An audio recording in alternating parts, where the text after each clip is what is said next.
ಹೇಳಿ ಫೋನ್ ಮಾಡಿ ಹೇಳಿ ಮಿಸ್ ಆಗ್ತವೆ ಗಾಡಿ ನಂಬರ್ ಅಣ್ಣ ಬರ್ಕೊಳ್ಳೋಣ K02 ಕಮರ್ಷಿಯಲ್ ಪರ್ಪೋಸ್ ಅಂದ್ರೆ ಎಲ್ಲೋ ಬೋರ್ಡ್ ಹಾಕೊಂಡು ಪಾಯಿಂಟ್ ಟು ಪಾಯಿಂಟ್ ಅಮೌಂಟ್ ಇಸ್ಕೊಂಡು ಓಡಿಸೋದಲ್ಲ ನೀವು ಮಾಡ್ತಾ ಇದ್ದೀರಾ. ಅದರಿಂದ ಯಾರಿಗೆ ಎಫೆಕ್ಟ್ ಆಗ್ತಾ ಇದೆ ಅಂದ್ರೆ ಕ್ಯಾಬ್ ಚಾಲಕರಿಗೆ, ಕ್ಯಾಬ್ ಮಾಲೀಕರಿಗೆ, ಆಟೋ ಚಾಲಕರಿಗೆ, ಆಟೋ ಮಾಲೀಕರಿಗೆ ಅವರು ಡೆಡಿಕೇಟ್ ಆಗಿದ್ದಾರೆ. ಅವ್ರು ಬೇರೆ ಏನು ಕೆಲಸ ಮಾಡಲ್ಲ ಅವರು.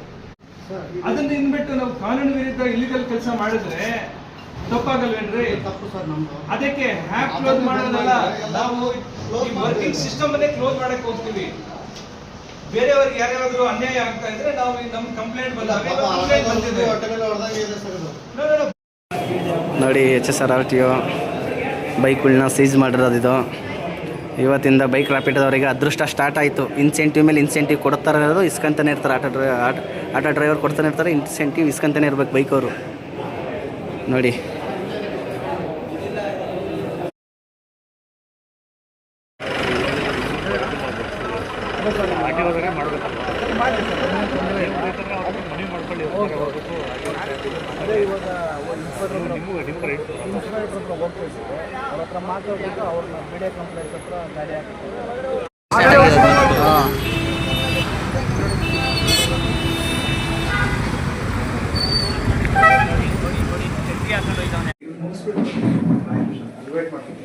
ಆಫೀಸಿಗೆ ಕಳ್ಸಲ್ಲ, ನಾವೇ ಇನ್ನು ಬಂದ್ರಪ್ಪ ಒಬ್ಬೊಬ್ಬರನ್ನೇ ಬಿಡಿ, ನಾನು ಬರ್ಕೊಡ್ತಾರೆ.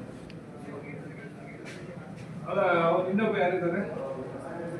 ಸಂತೋಷ್ ಅದು ಇನ್ನೊಂದು ಬೈಕ್ ಕೊಡ್ಬಿಡ್ತಿದ್ದ, ಬೈಕ್ ಏನು ಬಿಡ್ತಾ ಇಲ್ಲ. ನಾವು ಎಷ್ಟೋ ಸತಿ ಇವ್ರಿಗೆ ಹೇಳ್ದ, ಯಾರು ರ್ಯಾಪಿಡ್ ಬರಲ್ಲ, ನೀವು ಪರವಾಗಿ ಒಂದು ವಿಚಾರ ಹೇಳ್ಬಿಡ್ತೀನಿ. ಇವಾಗ ನಿಮ್ಮ ಆಫೀಸ್ HSR ಲೇಔಟ್ RTO ಇಲ್ಲ ರ್ಯಾಪಿಡ್ ಇದೆಯಲ್ಲ, ಆ ಬೋಳಿ ಮಕ್ಕಳು ಕಲ್ಪಟ್ಟು ಇಟ್ಕೊಂಡು ಕೇಳ್ರಿ ಓಡಿಸಿ ಅಂತ ಹೇಳಿದ್ರಲ್ಲ, ಒನ್ ಬೈ ಒನ್ ಬಿಡ್ಬಾರ. ನಿಮ್ಗೆ ನಾವು ಎಷ್ಟೋ ಸತಿ ಹೇಳೋದು, ಎಲ್ಲ ಬೋರ್ಡ್ಗೂ ವೈಟ್ ಬೋರ್ಡ್ಗೂ ವ್ಯತ್ಯಾಸ ನೀವು ಮಾಡೋ ಪಾಪ ಬಡವರು, ಎಲ್ಲರೂ ಬಡವರೇ. ನೀವು ಮಾಡೋದು ನೀವು ಮಾಡಕ್ ಬಂತೀರಾ, ಏನೋ ಒಂದು ಆಫೀಸ್ ಅಂದ್ಬಿಟ್ಟು ನಾಳೆಗೆ ಅನ್ಬೋತಾರ ನೀವು ಮುಗಿಸ್ಬೇಕಾದ್ರೆ ಯಾಕಂದ್ರೆ ಇವ್ರಿಗೆ ನೀವು ಪರವಾಗಿಲ್ಲ ಡ್ರೈವರ್ ಕೆಲಸ